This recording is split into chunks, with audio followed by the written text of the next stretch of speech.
Hello everyone and welcome back to Let's Play Chrono Trigger with me, GetDaved. So, time to take our time machine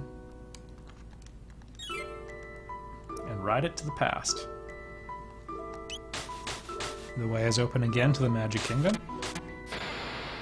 Recall that we can't really pick our destination though, in terms of physical space. Only in the temporal sense.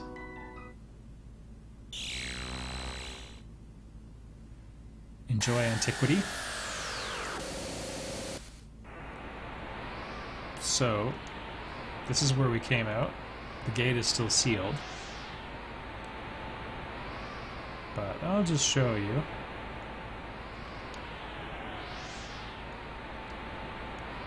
The skyways are deactivated, so don't worry, this is just as nice as the Kingdom of Zeal, with its eternal Garden of Eden qualities.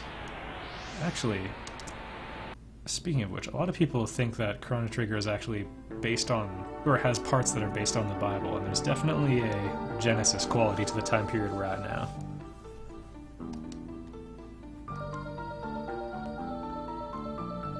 We are possessed of no magical talents. Hey, your smile is magic to me, man. And then we're ever seen again. Don't worry. I'm sure nothing weird's going on there. Zanmato would be the best weapon we can get, and note 1.5 damage to magical beings. That's actually pretty good, since we're in the Kingdom of Zeal. But, forget it. I will take the Comet Bow. Yep. Radiant Blade, the Masamune. Now just so much trash. I'll get one Radiant Helm just for the heck of it. We're essentially bankrupt, but it doesn't matter, because we already have better equipment than all of that. We'll find better weapons, so that's why I'm not worrying about some of the stuff that was for sale. No point having a hero's badge equipped. So, what would be good for Frog?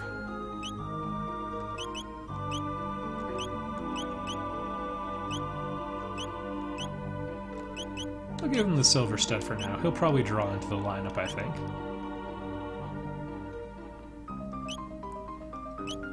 I think we're gonna do Chrono. Yeah, we'll open up. Actually, let me think this through carefully. I'm gonna draw Marl in real quick. And Ayla, and then we'll swap Marl and Luca eventually. So this place is just like an unclassy, a classless, tacky hobbit hole. Mammon Machine. A person mentioned that doesn't sound like it's good. Well, okay. Well, we'll rescue the Guru of Life. Young Lord Yanis, who shows no power. How do you know all that? I guess Melchior told him. Did I just spoil something? I hope not. When will Weighty shower? You fixed your speech impediment, kid.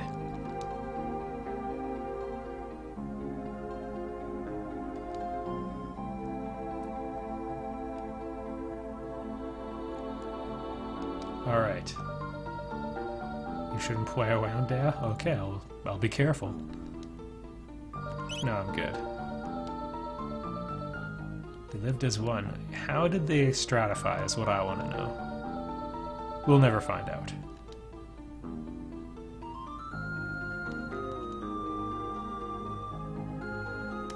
Spoke out against the Queen, ended up here. It's a nice place, don't get me wrong. We'll talk about the Mammon Machine in a later video, so don't worry about it. There we go. Our good friend, the Speed Capsule. Okay. Ayla does not have enough tech points to use Charm, I don't think. which is too bad because you can get mermaid helms from these enemies, or they might be called something different this time, but either way, they're awesome. Yeah, let's show this.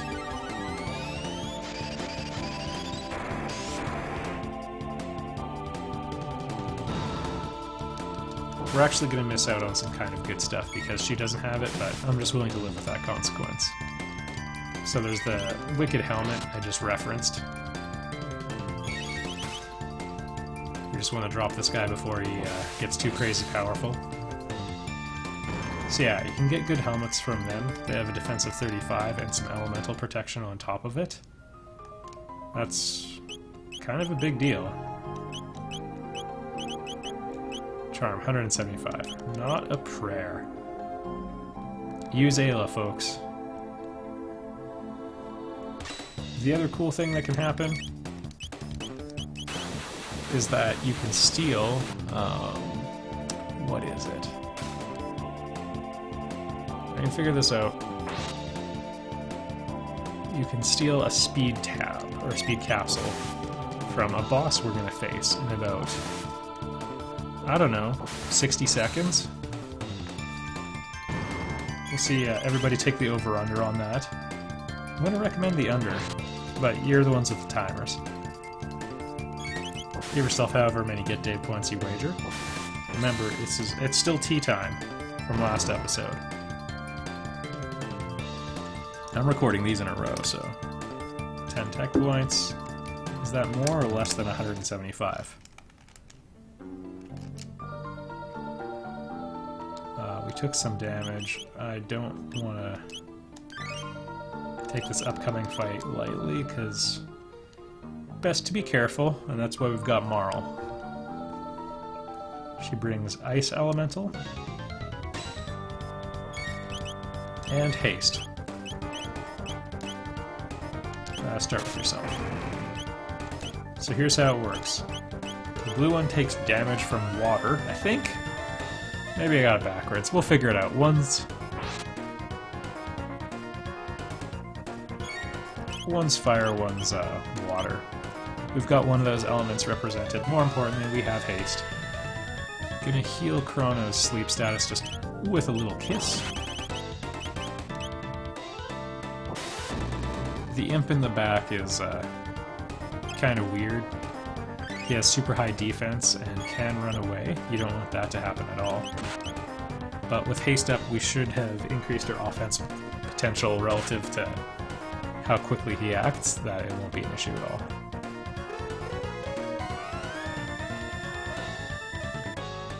And now, Falcon Strike.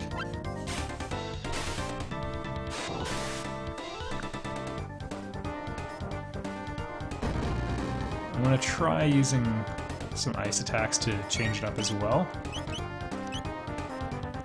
But not yet. I think each one of those beasts has 6,000 hit points. The imp has a little bit less, but his defense is quite high, so we may not get to the point where we can truly appreciate that.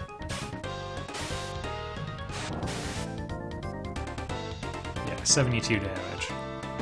He probably has a defense stat of like 253 or something.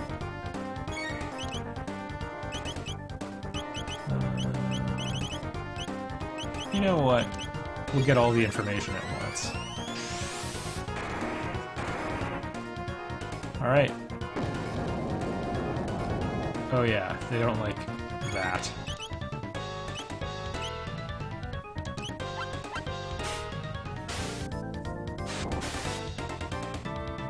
Okay, I'll try changing it up and throw an Ice Sword out there and see how it goes. We don't have Ice Sword 2 yet, which is a crying shame, but...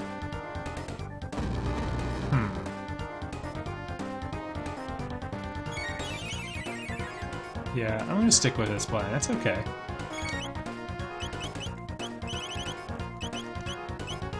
Hit the red one, hopefully very hard. And Healer Ayla's here to save the day anyway. Yep. That was a better move.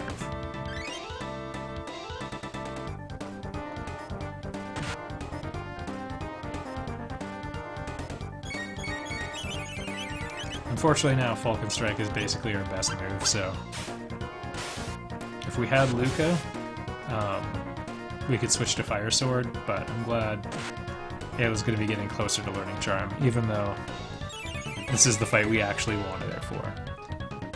Keeping her in her party when we didn't use her is one option, although we haven't completed a ton of the game without her since we got her full-time.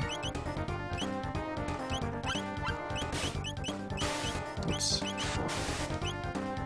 Another option would be... yeah, we're okay. Just to farm news. You can do that at both time periods where you pick her up, so those are your options. Either way, missing out on a speed capsule is kind of a big deal, but no matter. I have faith that this one will take him out. Good. Now this guy's gonna switch attack modes. And we should be home free, unless he runs, in which case I'll be really upset.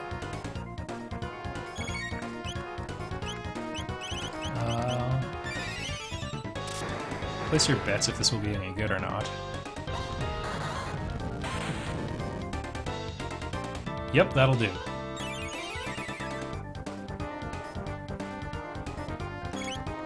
I wonder if this will be as good. Well, we'll show Iceberg Toss. It's not actually that great, but...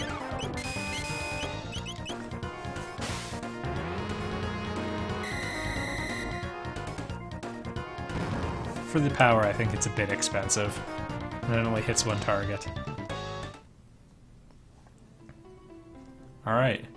Mount... whoa! Unlocked. This looks like the sort of place where there should be a tab. But there isn't it.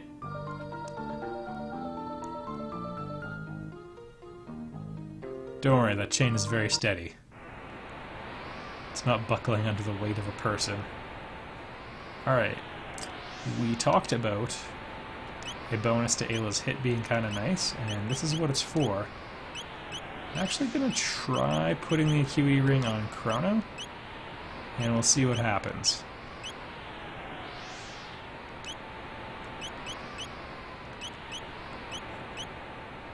Yeah. Yeah! Yeah! I feel good about this.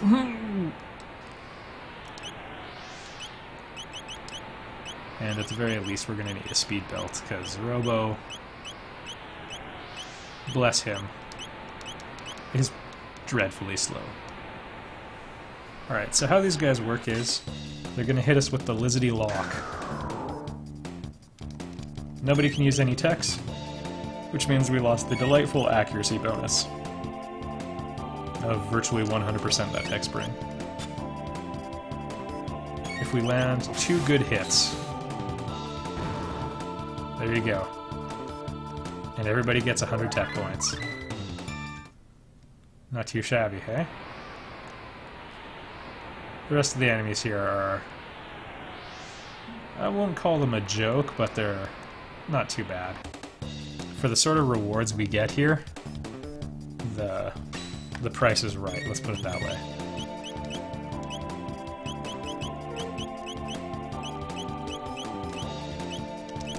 Let's see if we can do any good this way. Also, rare situation. We input a command and the enemies act before that. That means they input it on the exact clock turn. Or clock tick, pardon me. The clock turn! Named after the delightful movie A Clock Turn Orange.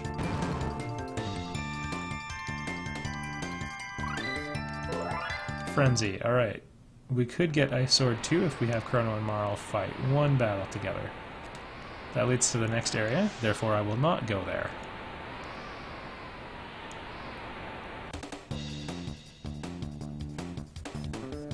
These enemies are actually some of the harder ones we're going to encounter. There's also some plants, kind of like those floral horrors we were fighting before. Oh, careful how you say that.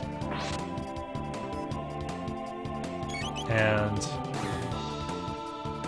y'all gotta be careful because they can confuse your party members, and that in and of itself isn't bad, but there's also the other enemies which I consider quite weak that are found around here. There we go. Charm. So the enemies I consider weak, they do have an ability that can reduce you to 1 hit point. So that makes confusion really dangerous. But again, as long as we're quick, none of these enemies will be a real threat at all. Perfect. Nice. Good work, team. Way to improve on your accuracy over last time. Heal beam. Oh boy, Robo, you got a ways to go.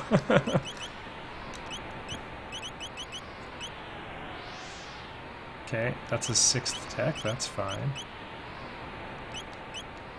Tailspin is an interesting ability. AoE from Ayla.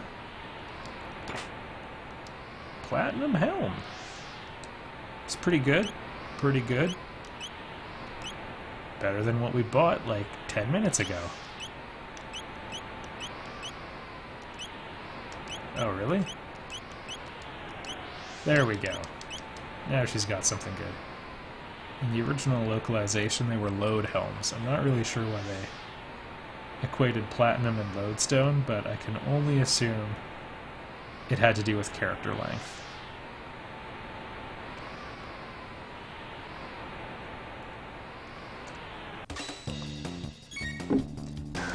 So there's 3 other enemies kind of like this in the entire game, by which I mean sort of high tech point, low hit rate enemies. These are the easy ones, so you really want to get all of them. And I would even say it's worth save scumming just to get them all.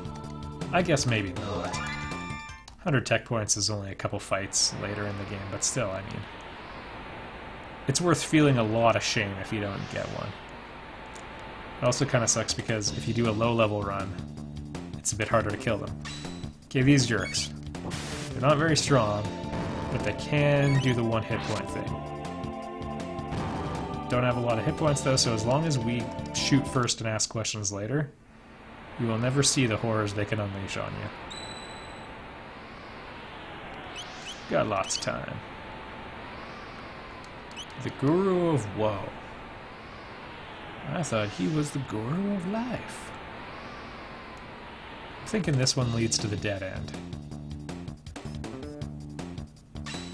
Alright, still nothing to worry about here. And I'll save Charm for later, but we're basically going to put the Alluring Top on Ayla for almost the rest of the game, actually. Virtually every boss has something kind of neat you can steal from them. Often it's a capsule. Later on we'll go to areas where you can get capsules from random encounters. Or I guess, just encounters. They're not random in this game. And, I mean, there's a way to accumulate like 15 extra speed capsules. You can't say no to that.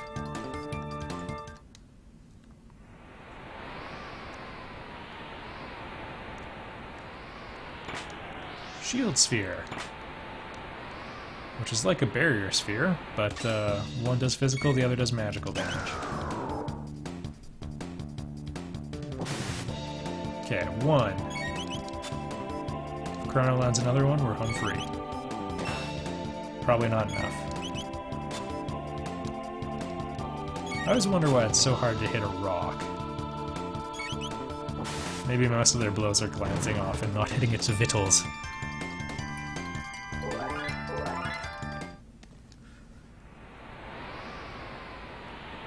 Alright, also, I'm sure you've noticed the absurd experience point rate we're getting in here.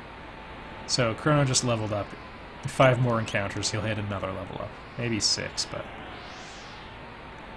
that's just madness, guys. Madness, I tell you.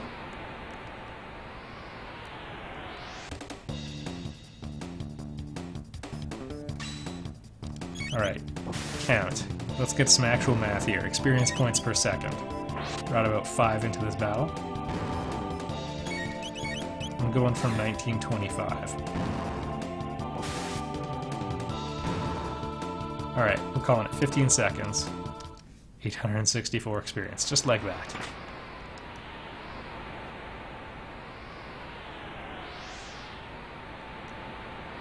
I'm waiting for the EPS rate. Don't let me down, comment section. But do check. Do check if someone else has posted it. I always forget that disclaimer.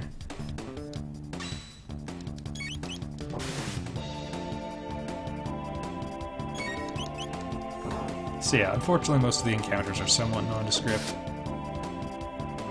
But,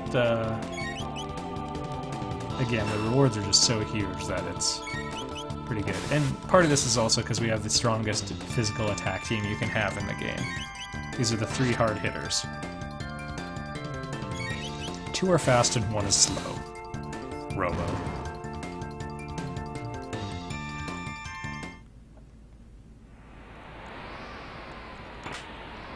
Lapis Lazuli.